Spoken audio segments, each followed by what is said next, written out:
എന്നാലും എന്റെ രാജീവേട്ടാ, നിങ്ങൾ എന്തൊരു ബിഡിയിലാണ് ഈ ബിടണത്. ആ ബിടലൊന്ന് കേട്ടാലോ. ബ്രിട്ടീഷുകാർ തന്ന പേര് കേരള, അതിനെ മാറ്റി കേരളം എന്നത് ആക്കിയത് നമ്മുടെ നരേന്ദ്രമോദിജിയാണ്. 70 കൊല്ലം നമ്മുടെ സംസ്ഥാനം രൂപീകരിച്ച് 70 കൊല്ലായി. ഇതിന് മുമ്പ് മാറി മാറി ഭരിച്ച കോൺഗ്രസും CPM-ഉം ഇത് ചെയ്യാൻ ശ്രമിച്ചിട്ടില്ല, ചെയ്തില്ല. നരേന്ദ്രമോദിജിയാണ് ഇന്ന് കേരള എന്ന പേരിൽ മാറ്റി കേരളം ആക്കിയത്. അദ്ദേഹത്തോട് നന്ദി പറയാൻ ആഗ്രഹിക്കുന്നു. മോദിജി, आपको हम सब धन्यवाद बोलना चाहते हैं कि आपने हमारे ഓക്കെ ധന്യവാദ്, നன்றി നன்றി. പക്ഷേ രാജീവേട്ടൻ ഈ പറഞ്ഞതിനെ ഞാനൊരു മണ്ടത്തരമായിട്ട് കാണുന്നില്ല.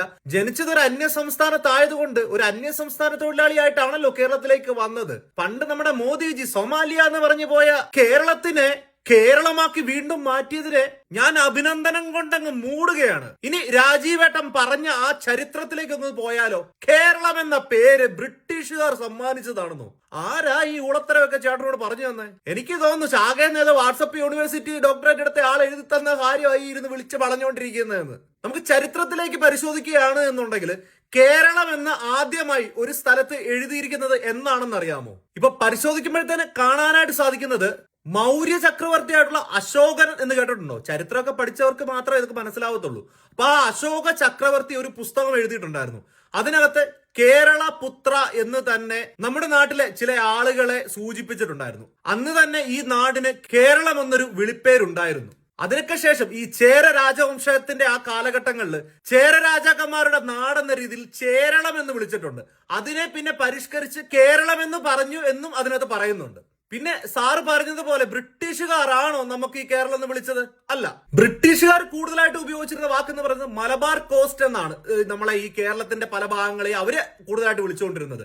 പിന്നെ അപ്പോഴും ചില ആളുകളൊക്കെ കേരളം എന്ന് ഉപയോഗിച്ചിരുന്നു. പിന്നീട് ഔദ്യോഗികമായിട്ട് 1956 നമ്മുടെ കേരളപ്പിറവി ദിനത്തിൽ നവംബർ 1 തിരുവിതാംകൂറും കൊച്ചിയും മലബാറും എല്ലാം കൂടെ ചേർത്ത് ഒരു സംസ്ഥാനമാക്കി രൂപീകരിച്ചപ്പോഴത്താണ് സർക്കാർ കേരളം എന്ന പേര് നൽകിയത്. അന്നും നൽകിയ പേര് കേരളം എന്നാണ്.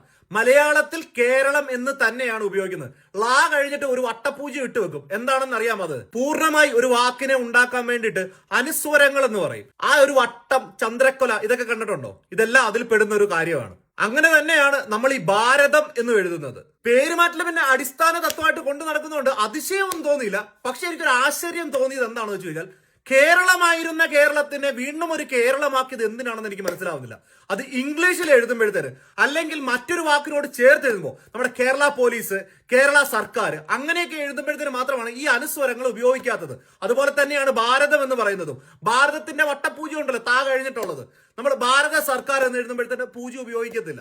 അത് അങ്ങനെ തന്നെയാണ് എല്ലായിടത്തും, ഇത്രയും കാലത്തും അങ്ങനെ തന്നെയാണ്. കേരളത്തിൽ ജനിച്ചു വളർന്നവർ തന്നെയാണ് ഞങ്ങൾ ഈ പറഞ്ഞുകൊണ്ടിരിക്കുന്നത്. പിന്നെ ഈ പേര് മാറ്റിയത് എന്തിനാണെന്ന് എനിക്ക് ഇപ്പോഴും മനസ്സിലായിട്ടില്ല. ഇതുകൊണ്ട് എന്ത് ഗുണമാണ് നിങ്ങൾ ഉദ്ദേശിച്ചത്? അപ്പൊ 140 സീറ്റും ജയിച്ച് കേരളം അങ്ങ് പിടിക്കും. ഇവരെ സപ്പോർട്ട് ചെയ്ത മലയാളികളെങ്കിലും എനിക്കൊന്ന് പറഞ്ഞു തന്നെ, എന്തിനാണ് ഈ കേരളത്തിനെ വീണ്ടും കേരളമാക്കിയത്? അത് മലയാളത്തിലായാലും തമിഴിലായാലും ഹിന്ദിയിലായാലും ഇംഗ്ലീഷിലായാലും കേരളം എന്ന് എഴുതുമ്പോൾ കേരളം എന്ന് തന്നെ എഴുതിക്കൊണ്ടിരിക്കുന്നത്, അല്ലാതെ കേരള എന്നല്ല ഉപയോഗിക്കുന്നത്. കേരള പോലീസ് എന്നൊക്കെ എഴുതുമ്പോഴത്തേനാണ് ഈ വട്ടപൂജ്യമില്ലാതെ ഈ അനുസ്വരങ്ങൾ ഉപയോഗിക്കാതെ എഴുതിക്കൊണ്ടിരുന്നത്.